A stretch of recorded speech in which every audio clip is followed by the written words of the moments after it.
কাজ হবে? কাই দিল যা সকাল যা বাড়ি আইছে এই মাত্র বিকালে ঢুকলো। সংসারে কোনো কাজ কর্ম নেই। আরে মার জন্য ওষুধ আনতে যাবে।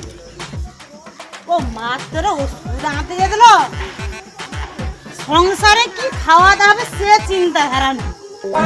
আলু নেই, পেঁয়াজ নেই, তেল নেই, লঙ্কা নেই, জিরা নেই, জিরা নেই, মাছ নেই। আইসা যে খাবে দুপুরে কি রান্না বান্না হবে সেটুকু চিন্তা নেই। কিন্তু মাছ তোর ওষুধ না তোর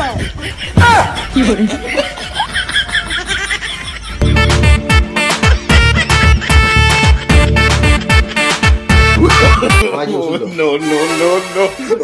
কাজে বাড়ি একবার উঠে সন্ধ্যায় যা ওই যদি 10টা বার বিরিয়ানি আনতে কর ততবার ছুটিয়া চলে যাবি আর একবার ওষুধটা আনতে পারতি সন্ধ্যাবাড়ি